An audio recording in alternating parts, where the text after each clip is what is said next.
Stop!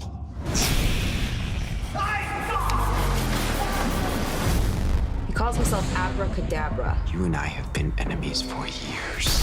He said he was from the future. He is 64th century. Care to lend me a hand? He has information that will save Iris's life. I know who Savitar really is. You shall not pass! The Flash, only this Tuesday at 8/7 Central. Hey YouTubers, it's Charlie. So we got to talk about Abracadabra on The Flash. This is going to be crazy, but there's a new round of the Flash ring giveaway. All you have to do to enter is be a subscriber, leave a comment on this video. So this is so cool. If you didn't recognize him, the person who's playing Abracadabra was in the Ant-Man movie. So you've probably seen at least one version of the character, so I'll talk about his history a little bit. But the TV show's being relatively true to his origin story. He's from the 64th century. He's a magician, but really he just has super advanced technology, because you have to imagine that the Reverse Flash is from the 31st century. We've seen a lot of the cool toys that he's brought back. He's a genius in his time. What does that make him here? That was one of my favorite lines from the first season. So Abracadabra is from the 64th century, so you'd think that he'd be super advanced, way beyond the level of the Reverse Flash. But no, the funny thing here is that it's almost a Booster Gold type twist. He's somebody who's underappreciated in his own time. He wants to be a magician and perform for people, so he brings his technology back to present day so that he has a crowd to perform for.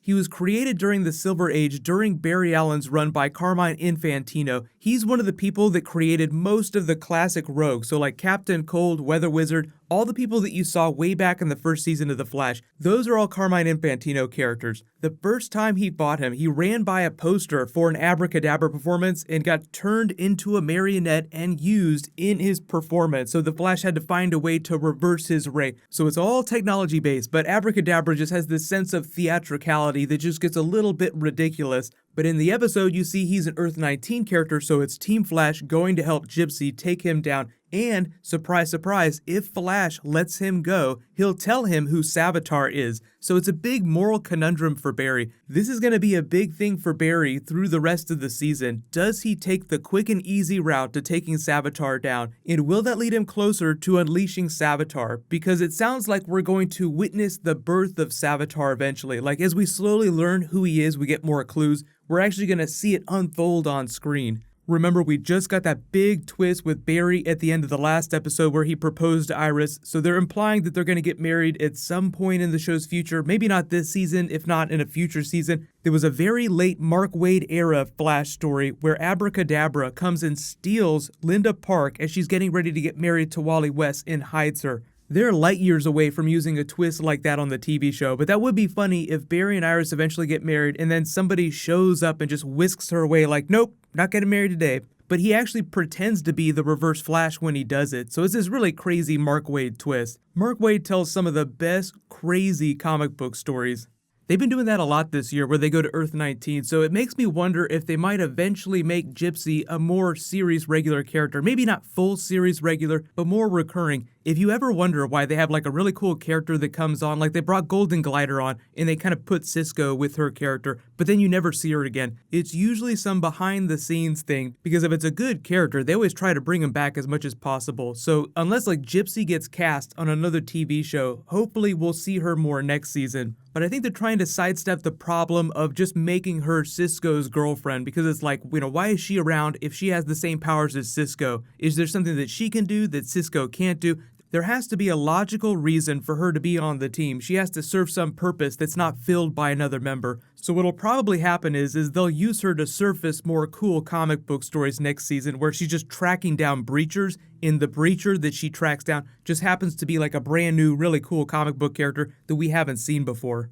We only got about 5 episodes left, and I think last year we had found out who Zoom was around this time within this block of episodes. So whoever he is, there are so many theories. There are a lot of theories pointing to Barry Allen now. There's still some evidence to support some other characters, but it sounds like they've been culminating towards Barry becoming the villain, so I'm slowly coming around to that theory, because if you didn't see my Flash video from last night, I used a Flashpoint clip where Reverse Flash is cursing Barry Allen as the villain of the story, and the more and more I'm thinking about it, I'm like, ooh, wouldn't it be awesome if they called out who the villain was in that very first episode?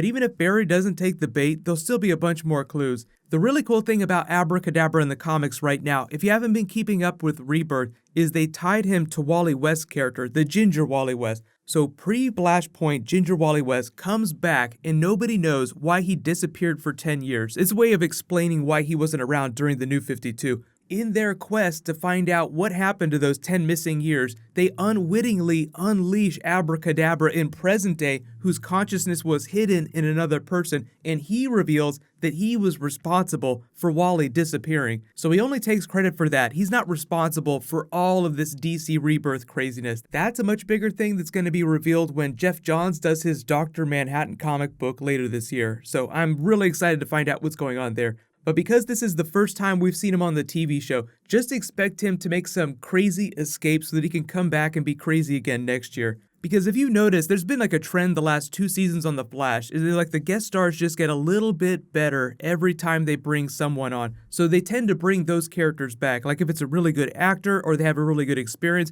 or it's like Gorilla Grodd and everybody just wants him on all the time because he's such an interesting character. The really cool thing about The Flash that's different from a lot of other DC characters, especially Green Arrow characters, is that his rogues gallery is almost as big as Batman's rogues gallery. So he has so many more characters to pick from that they haven't done on the TV show yet. So once we get through the rest of the season, we can start talking about season 4 characters we want them to bring on. Because even without bringing back people they've already done that were really cool, there is this bottomless well of Flash characters. So the really cool thing you may have noticed is that there is a lot of time travel stuff that's happening in the back half of the season. Barry going to the future, other people besides Reverse Flash from the future coming back, so that might continue to be a big thing in season 4.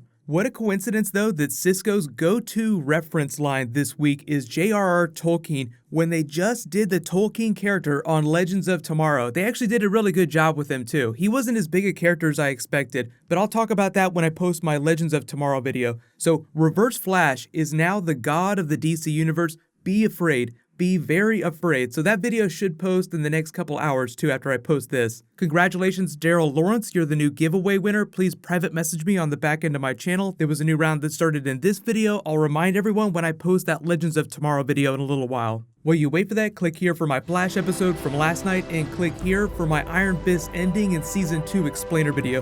Thank you so much for watching. Everybody, let's high five. I'll see you guys in that next video.